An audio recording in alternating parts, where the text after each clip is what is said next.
Greetings, the Hijabi gamer here, and apparently, much to my surprise, my channel seems to be among the only channels covering this, because as of my recording this video, other than Fox News, no one else has made a video yet, and that includes other news channels and bigger gaming channels than my own that I do know have Parler accounts.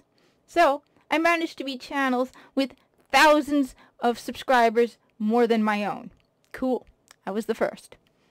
Anyway, it has apparently come to my attention that, without any warning, the Google Play Store and the App Store on iOS have both removed the Parler app from their storefronts. Now, with such little coverage, I mean, true it was Fox, but I still had my doubts, so I tested this for myself. I tried a Samsung tablet, which is Android, and I tried an iPad, and no, they are correct. It has been removed from both storefronts. Now, as someone who is a primarily Android user, I do know that there are other ways to get apps on your Android device. However, if you are an Apple person, unless you had previously downloaded the app, you're sadly out of luck.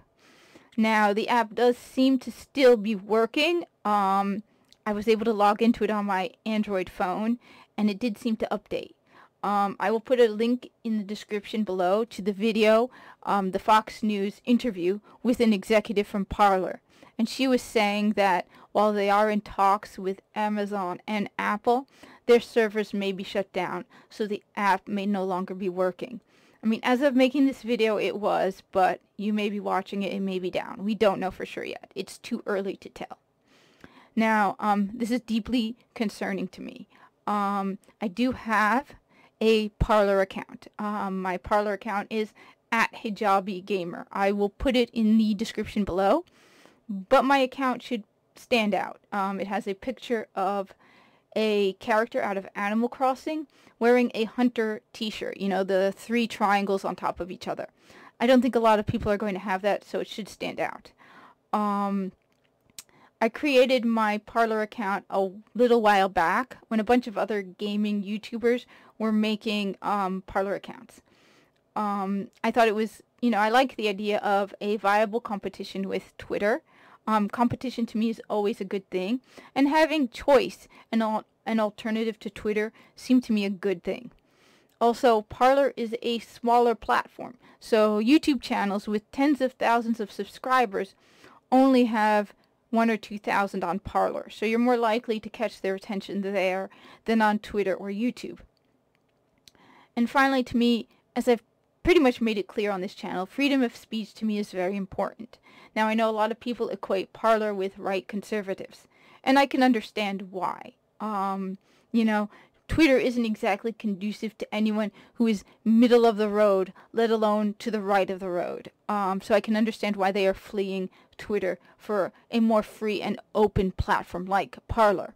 However, Parler isn't only for right conservatives. I, myself, am a libertarian. I'm neither Democrat nor Republican, and I'm on Parler. And I know a lot of other people who are more middle of the road or libertarian or even Democrat who are on Parler.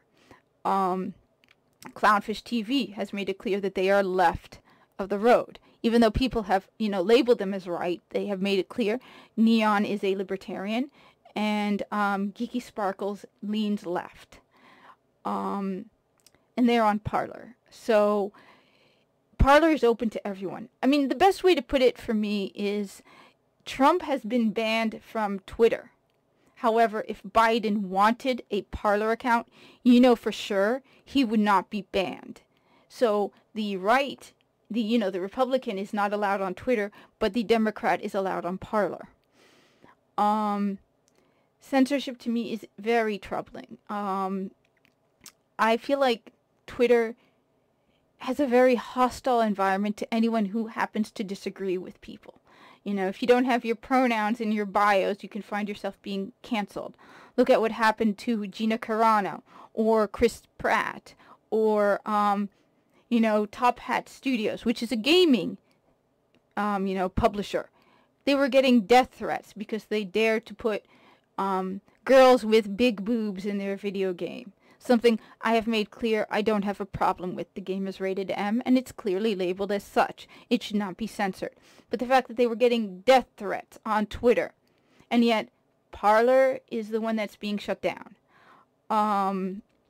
Hashtag AC Sisterhood, Feminine Frequency. There's a lot of things on Twitter that, if you don't agree with them, and a lot of them I don't agree with, you can find yourself in a lot of trouble.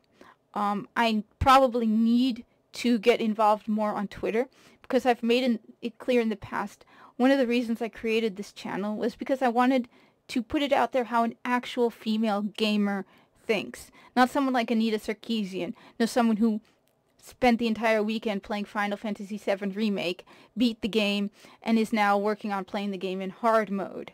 I'm an actual gamer.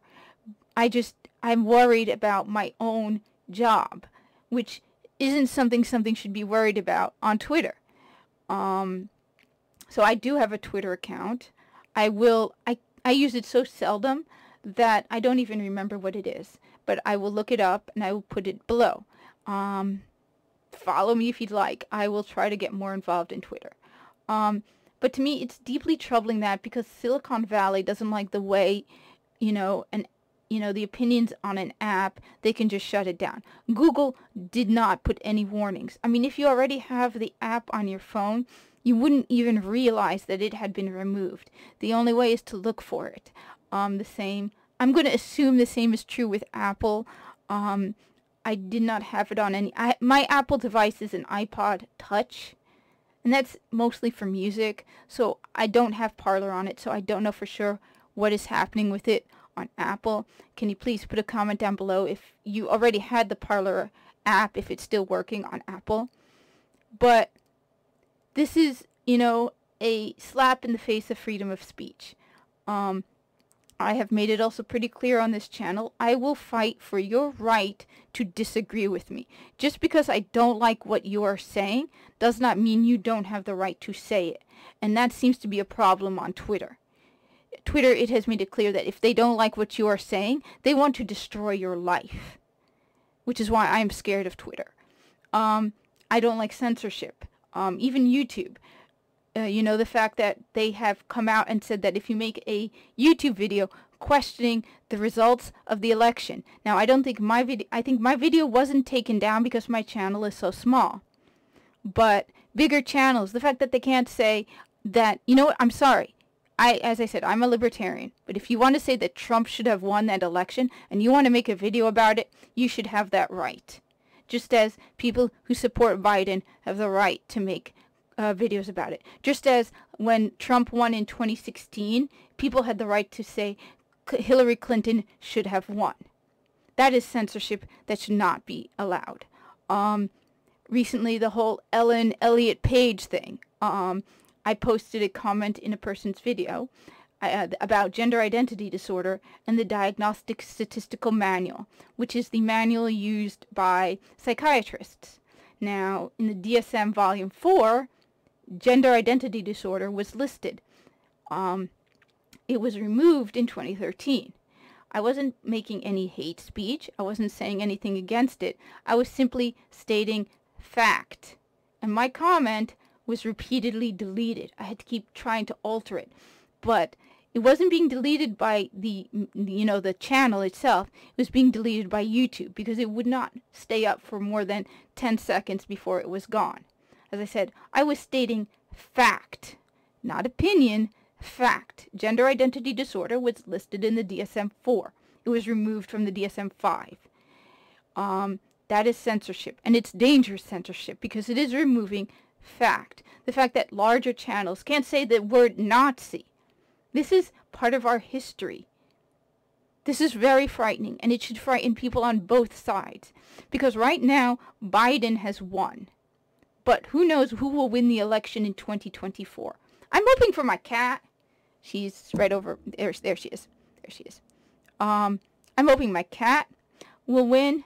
And she's a libertarian. No, she's a feline supremacist. Yes, my cat is a feline. There she is. She's looking now. My cat's political party is feline supremacist. But you don't know who's going to win in 2024. You don't know who's going to run, in a couple of years, who's going to be winning in the elections. Your popular opinion today may be the unpopular opinion tomorrow. And it should terrify you that just because Silicon Valley doesn't like something, they are removing it. They are wiping it from existence. Left or right, this should terrify you. This isn't just about politics. This is about my right to say, I think this video game sucks, and it has nothing to do with it having LGBTQ characters. Or my right to make a video game with an entirely white, straight cast and, not have myself canceled on Twitter over it. Which, by the way, I'd love it for an indie developer to make a video game that consists entirely of straight white men shooting bikini bimbo babes from space, because then when Twitter throws a fit, they can respond with, yeah, we created it just to piss you off. Anyway, I just wanted to put my thoughts out there. Also the fact that I was the first. I will continue to say I support freedom of speech. Thank you for listening. Like, comment, subscribe. Thank you for watching.